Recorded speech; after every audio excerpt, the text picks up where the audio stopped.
Okey, sekarang dah pukul 4.30 pagi, hari yang ketiga puasa prolonged fasting, PF, bukan IF, untuk menuju 72 jam. Ini dah masuk 55 jam kot.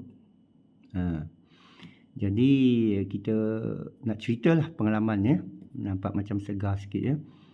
Okey, bila masuk hari ketiga, kita dah pass dia punya threshold merana tu, dah tak merana lah badan. Merana sikit. Ini pun kita boleh minum air sikit, air garam, ya. Kopi garam, teh, sedikit baking soda tadi. Saya tak beli lagi apple cider vinegar. Sebab tu kita buat sauerkraut, iaitu ambil gobis, kita peramkan 21 hari. Itu vitamin C percuma dan probiotik lah, yang percuma, yang murah sekali, kena buat. Jadi rasanya tak lapar. Kalau 0 ke 10 kan, dia antara 0 dengan 1, 0 dengan setengah je. Berat badan dah jatuh ke 69.1. Itu rekod saya 68.8. Rasanya malam ini bila betul berbuka akan terjadilah. Jadi kita ulangi ya. Bila lepas 24 jam, 30 jam, autofag dah keton lah. Dia memang dah ketosis, iaitu tak guna lagi gula, dah tak ada glycogen ke apa dalam badan, di sekeliling pankreas kita, jantung hati kita, liver kita. Jadi dia ambil kat pankreas tu, tak ada insulin, dia ketosis, dia ambil keton. Jadi sekarang menggunakan keton lah, bukan glukos, bukan gula. Ya, jadi otak sepatutnya clear, memang clear. Boleh main catur, boleh buat coding, AI.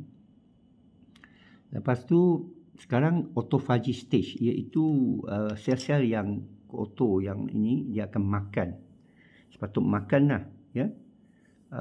Dia tak tahu, kita tunggu bagi dia lagi sampai. Dan sakit lutut tu dah hilang. Yang kita dah tahu, nanti kita tengok. Jadi 72 jam tu kita ulangi.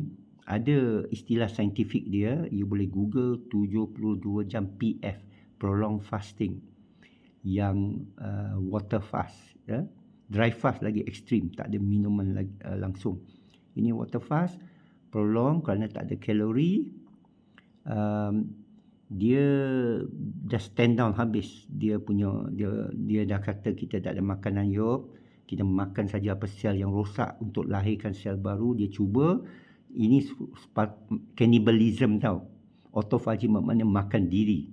Macam tikus-tikus lah, kalau cerita manusia makan diri, geri. Tikus tu dah tak ada makanan, dia makan sama sendiri yang lemah untuk lahirkan yang kuat. Tapi dia tak dapat satu sel, stem cell, iaitu dalam sum-sum kita. Sejak kita lahir, tulang tu kan dalam Quran dah sebut, daripada tulang, lepas tu daging ke apa ke, itulah sum-sum. Bila sel tu ada, dia generasikan, dia janakan, dan ia berlaku bila kita makan.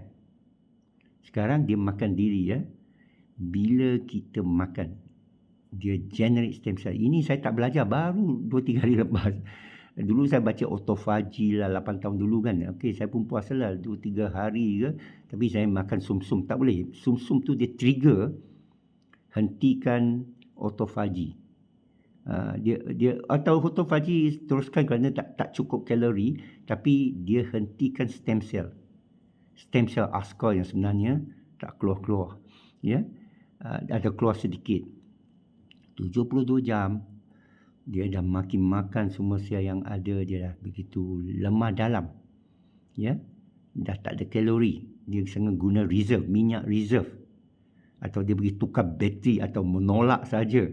Sekali datang minyak, dia akan jana stem cell. Stem cell ini macam bateri, macam fuel. Dia boleh diguna pakai kat otak untuk buat neuron. Kalau kurang neuron. Kalau punya IQ rendah, IQ meningkat. Katakan you ada kulit yang rosak ni, dia baiki kulit. Kalau you ada kanser, kanser dah mati lah. Pasal autophagy tu dah mati. Dia bagi sel untuk ganti yang kanser. Yang orang kesan kemoterapi ya, mereka kata dia lawan bila dah kena kemoterapi lah kan, habis rosak semua kan, dia baiki balik. Ya. Jadi sekarang saya kat 55 jam. Dia pukul berapa sekarang?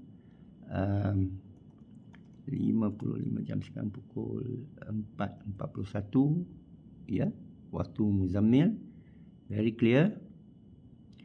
8 malam, 7.30 malam, dia dah, saya kena tunggu 9 malam. Kerana saya makan last 9 malam. 2 malam yang lepas. 2 malam. Semalam. Dah lost count. Ini hari ketiga, maknanya berapa malam yang lepas. Saya pun dah matematik terlalu AI. 3 malam lepas kot kali dah akhir saya makan. Jadi malam ini malam ketiga, saya makan pukul 9 malam.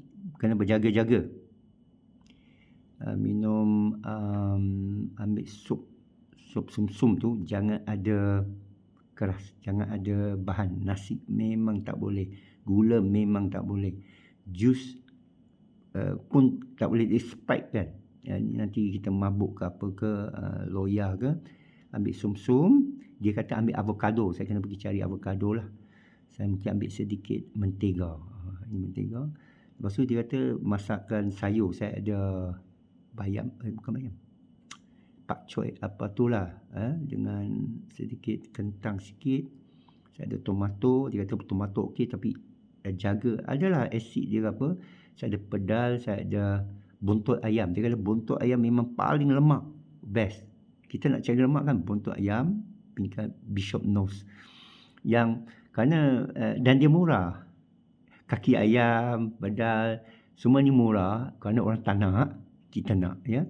So tu buntut ayam. Saya ada lagi sikit baki 3 hari lepas. Jadi saya aiskan sayur, masuk, rebus sikit dengan lagi air tulang. Minum saja dulu, minum sedikit.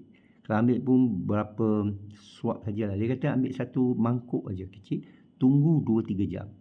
Mana tunggu sampai tengah malam, mungkin saya dah tertidur. Keesokan Jumaat, saya bangun, baru saya akan cuba makan normal. Memang nak elak mamak tu lah. Saya akan habiskan sup dengan pedal, dengan sayur, kentang sikit, tomato. Rasa badan tak nak makan. Dia proses nak recovery pun ambil 2-3 hari.